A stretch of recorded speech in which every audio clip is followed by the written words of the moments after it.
Bonjour, Damien, Cyril et David. Bonjour. Merci de passer un petit moment avec nous pour présenter votre entreprise, Guy les Bikes. Je crois que c'est avant tout une histoire d'amis, n'est-ce pas?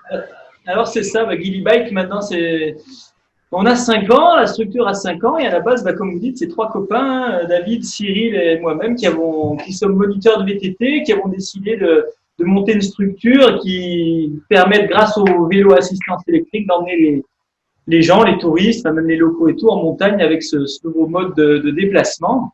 Et donc c'est pour ça on s'est constitué une petite flotte de vélos assistance électrique et de VTT électrique. Et puis on propose toutes sortes d'activités autour de ça. Et tout ça dans un environnement exceptionnel qui vous tient un temps à cœur, je crois, aussi. Ouais, le Kera, ouais. Ouais. Le Kera, le BS3. C'est quand même le BS3 à la base où on s'est installé, mais on rayonne sur un terrain de jeu qui est quand même assez grand et puis qui s'étend même jusqu'au Piémont maintenant. Donc, quelques mots sur votre activité, l'offre de services.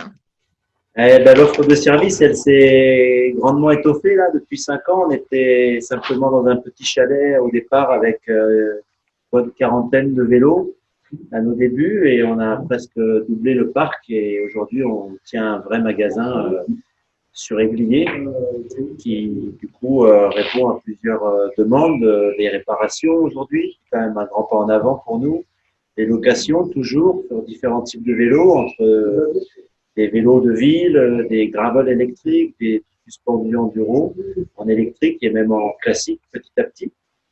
Et après, bien sûr, la vente de vélos, les livraisons de vélos, les dépôts en altitude, l'organisation de séjours tout compris.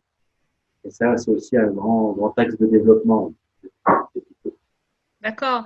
Donc, on vient de vivre une période un peu particulière qui n'a pas été sans conséquence au niveau des activités. Est-ce que vous avez perçu parmi vos clients habituels ou fidélisés de nouvelles habitudes de consommation?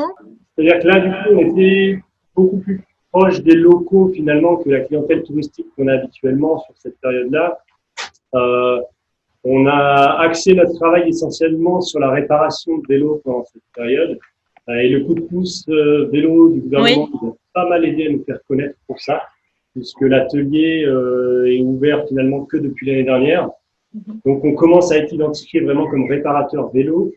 Et je dirais presque que voilà, le Covid nous a permis de nous développer sur cette partie-là, un petit peu plus que sur le reste.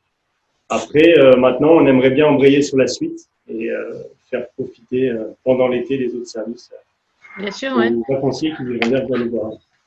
Donc la suite, justement, les vacanciers d'été, la vente de séjours, vos projets de développement sur le séjour tout compris, sur peut-être aussi ces locations longue durée. Les locations longue durée, nous, ça fait longtemps qu'on y réfléchit en fait. Et on avait commencé à travailler dessus il y a 5 ans déjà. Et c'est vrai qu'on avait un petit peu abandonné l'idée petit à petit parce que la clientèle était plus tout à fait ce qu'elle était.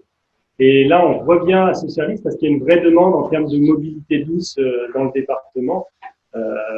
Entre les collectivités et les locaux qui viennent juste de s'installer, qui cherchent des solutions pour aller travailler, il commence à y avoir une vraie demande. Maintenant, c'est à nous de trouver finalement le compromis vélo, prix et type de matériel finalement pour pouvoir répondre à ça. Et c'est sur quoi on travaille cette année. On est parti du constat que finalement, il y a dans les Hautes-Alpes, le niveau de salaire est moyen et un peu plus bas que la moyenne en fait, que la moyenne nationale. Et du coup, on cherchait des solutions pour que des gens puissent acquérir un vélo électrique sans forcément débourser une grosse somme d'un coup. Et il s'avère que la location longue durée, ça fait partie de ces solutions. D'accord, donc c'est de beaux projets en perspective. Maintenant, ce qu'on essaie vraiment de mettre en place, c'est ce qu'on appelle un bike center, c'est vraiment une maison du vélo là dans le BS3 Kera où on trouve tout ce qu'on a besoin autour du vélo, quoi, à la fois pour la réparation, partir en séjour, louer un vélo, acheter un vélo, aussi des conseils sur des itinéraires, etc. Donc tout, on va dire, se retrouve à ce point névralgique qui est le magasin maintenant. Et puis peut-être avec peut-être avec une idée d'agrandissement, parce qu'on commence à pousser un petit peu les murs malheureusement. Le jeu est immense et le but c'est pas de capter simplement la clientèle, mais c'est de la drainer même sur le territoire.